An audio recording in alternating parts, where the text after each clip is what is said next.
Welcome to Signal Post Daily, your human-curated AI-delivered tech and AI news briefing, episode 12, for Saturday, November 1st, 2025. All right, John. Feliz Dia de los Muertos. I'm ready to talk video games. What's cooking in the gaming world today? Oh, Jess, you're going to love this.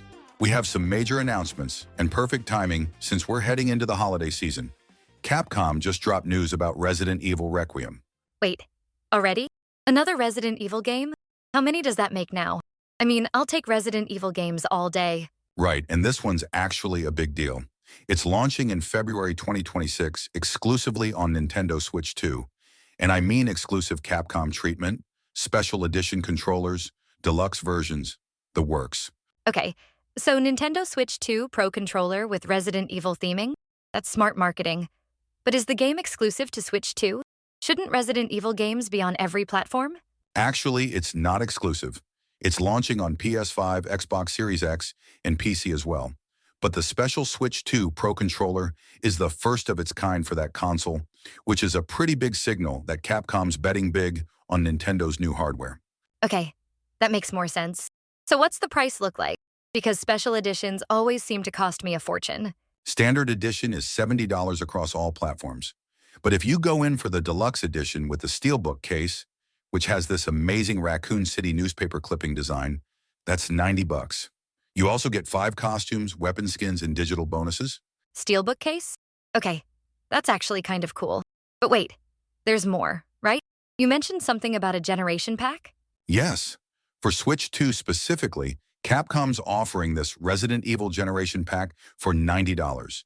It bundles Requiem with both Resident Evil 7 and Village, all 3 optimized for Switch 2. Hold on, so they're bringing RE7 and Village to Switch 2 for the first time? That's huge. Those games are pretty demanding graphically. How are they running on Switch 2? Good question. Nintendo's new hardware is significantly more powerful, so it's making a lot of last-gen ports possible. All 3 games drop February 27, 2026, alongside that special Resident Evil Pro Controller we mentioned. And the amiibo? You mentioned an amiibo figure earlier. Grace Ashcroft amiibo, the protagonist. That's releasing next summer, so they're spacing out the collectibles to keep momentum going. Smart move. All right, so that's big for Switch 2 owners. What else you got? EA just launched Battlefield REDSEC on October 28th, their new free-to-play battle royale. But, Jess, this is where things get interesting because the community reaction has been rough. Rough how? I thought people wanted a military battle royale to compete with Fortnite? They did, but the execution has issues. On Steam alone, it's already sitting in the mostly negative category with about 1,500 reviews in just one day. Players are complaining about a bunch of things. Okay, like what specifically? Is the game just bad? Or is this a design problem? Mix of both. So first complaint, there's no solo mode. You can only play duo or squad, and there's no autofill toggle, so you can't disable it. That's immediately alienating a huge segment of players.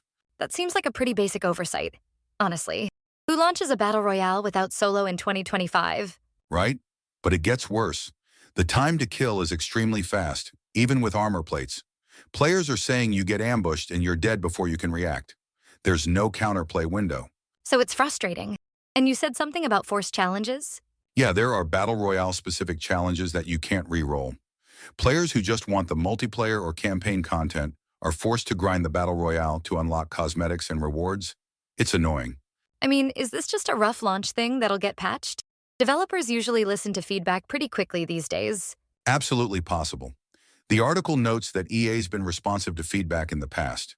But for a launch that's supposed to drive players toward the base game, not ideal first impression.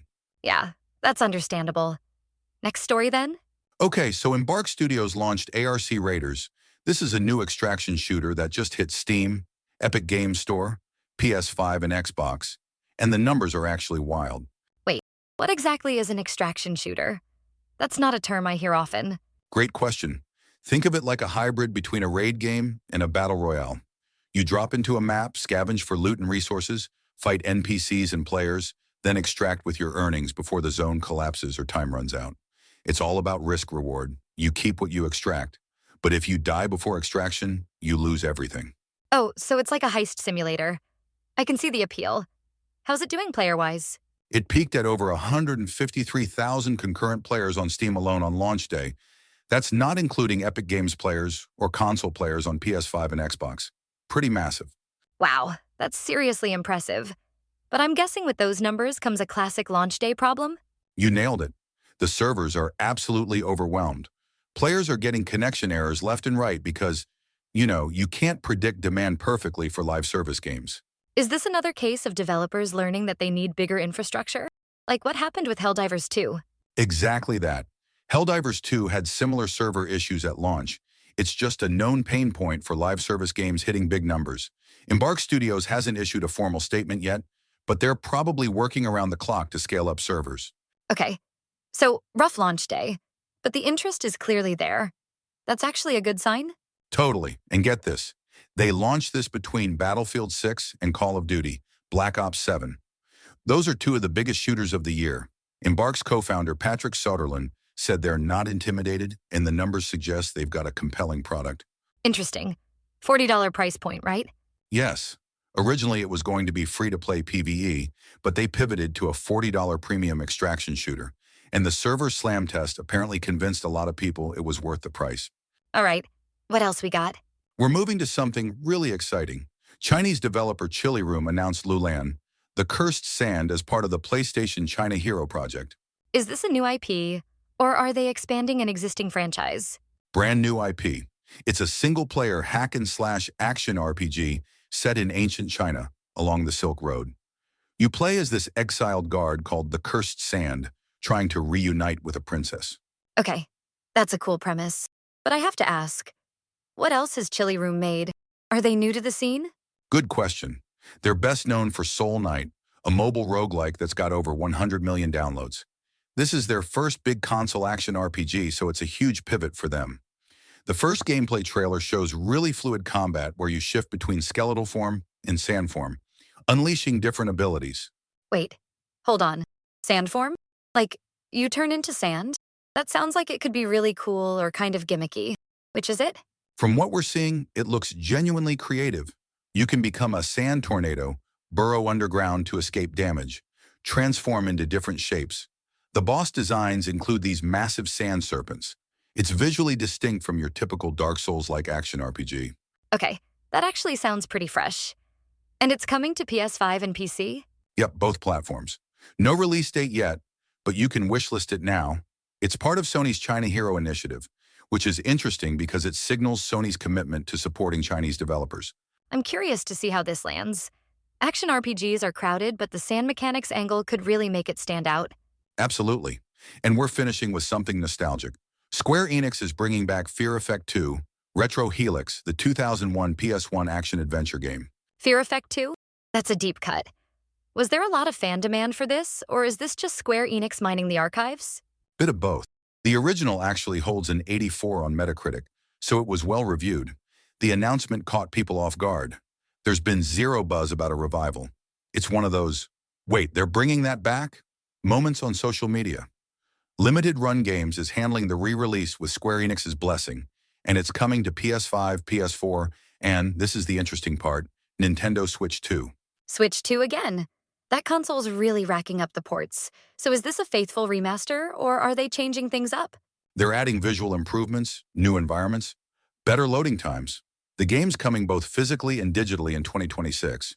New environments? That's surprising for a remaster. Is this a reimagining or just a port with touch-ups? Sounds like it's more than a straight port. The announcement mentions improved everything, so they're clearly putting work into modernizing the experience. All right. So we've got major Switch 2 support, a rough Battle Royale launch, an impressive extraction shooter launch despite server issues, a fresh Chinese action RPG, and a deep-cut classic getting new life. It's been quite a week for gaming. It really has been. This is that sweet spot where new hardware is launching, developers are experimenting with new genres, and publishers are dusting off old IP. Fun time to be a gamer. Absolutely.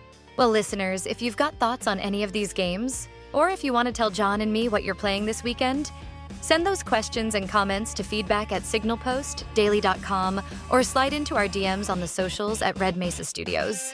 Yeah, definitely get in touch. We love hearing from the gaming community about what you're excited or skeptical about.